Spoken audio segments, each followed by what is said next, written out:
জাতিৰ বৰঘৰত মিয়াৰ ভাবুকি এই ভিডিওটো এবাৰ চাওক আৰু বুঝক। মিয়াদেরকে খেদানো হয় এই শিবসাগর থেকেই বলছি আমি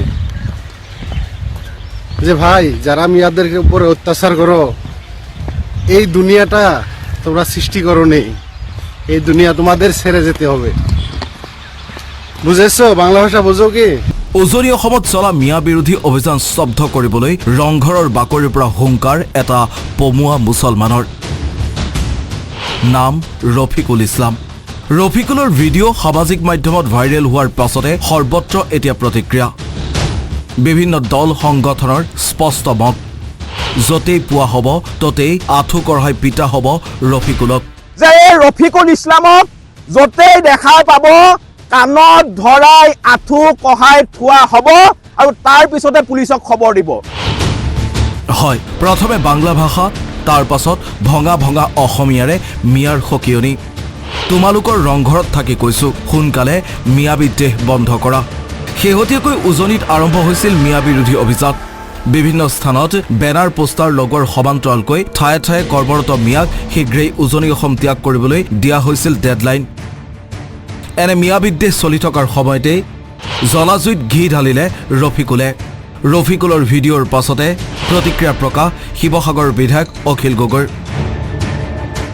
এয়া চৰকাৰৰ ষড়যন্ত্ৰ আখ্যা বিধায়কগৰাকীৰ। আৰক্ষীয়ে কৰায়ত্ব কৰি ৰাম পিটন দিয়ক। মাল মানে মাজে মাজে ওলাই থাকে, এইবোৰ সদায় মানে বিজেপি চৰকাৰখনে সৃষ্টি কৰি দিয়া মাল। এইবিলাক এই মালবিলাকে ক'ৰ বজাৰৰ মাল, এইবিলাক হ'ল উলিয়াই পঠিয়াই দিয়ে যে যা কিবা এটা কৰ, ইলেকশ্যন আহিছে, তাক কিবা এটা পইচা দি দিয়ে, তাৰপিছত সি হুলস্থুল কৰি দিব, তাৰপিছত আৰু কেইটামানে চিঞৰ-বাখৰ লগাই দিব। তো সেইটোক লৈ সাম্প্ৰদায়িক ৰাজনীতি হৈ থাকিব। এইটো এখন নিয়ম, এইটো হিমন্ত বিশ্ব শৰ্মাই পঠিয়াই সদায়। আৰু যদি হিমন্ত বিশ্ব শৰ্মাই পঠিওৱা নাই তেতিয়াহ'লে ক'ৰ ৰফিকুল ইছলাম, সেইটোক আজিৰ ভিতৰত গ্ৰেপ্তাৰ কৰিব লাগে।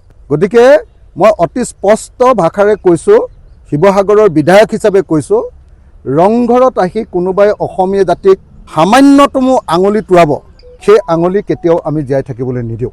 কেৱল সেয়াই নহয়, জাঙুৰ খাই উঠিছে টাই আহোম ছাত্ৰ সন্থা, অসম সংগ্ৰামী সেনাকে ধৰি বিভিন্ন দল সংগঠন। ৰাজপথত প্ৰতিকৃতি জ্বলাই প্ৰতিবাদ কৰাৰ সমান্তৰালকৈ শীঘ্ৰেই ব্যৱস্থা গ্ৰহণৰ দাবী।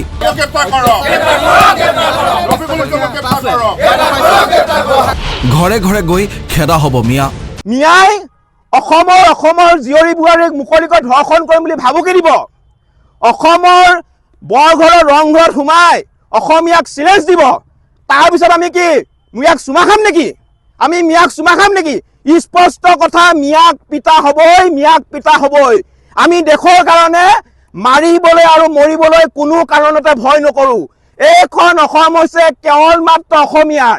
চোৰৰ দৰে আহি কোনোবা এটা মিয়াই আহি 600 বছৰ ৰাজত্ব কৰা স্বৰ্ণিল ইতিহাসৰ সম্পদ, চৌপাসকলে দি থৈ যোৱা সম্পদ ৰংঘৰৰ সন্মুখৰ পৰা আজি আচলতে অসমীয়া জাতিক ভাবুকি প্ৰদান কৰিলে। তাৰ বাবে আচলতে আমি সেই মিয়াটোক আমি আজি স্পষ্টীকৰণ এটা দিব বিচাৰিছোঁ। যোৱাকালি ফোনযোগে তাক ইতিমধ্যে আমি ধমকি দিছোঁ, কিন্তু এটা কথা স্পষ্ট, ধমকি নহয়, এইবাৰ পিটন হ'ব।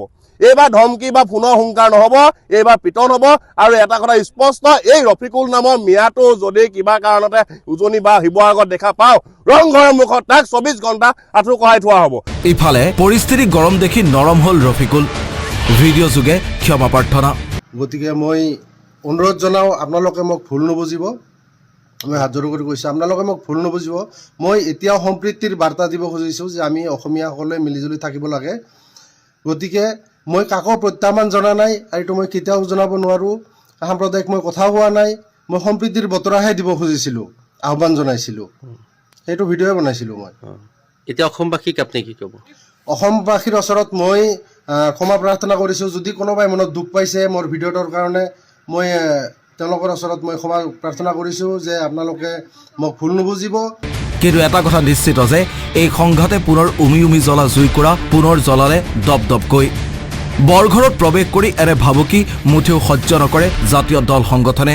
পিছে এই ক্ষেত্ৰত চৰকাৰে কেনে স্থিতি গ্ৰহণ কৰে সেয়া হ'ব লক্ষণীয়। শিৱসাগৰৰ পৰা বীৰৰ সহযোগত নিউজ এক্স আছাম টক্স।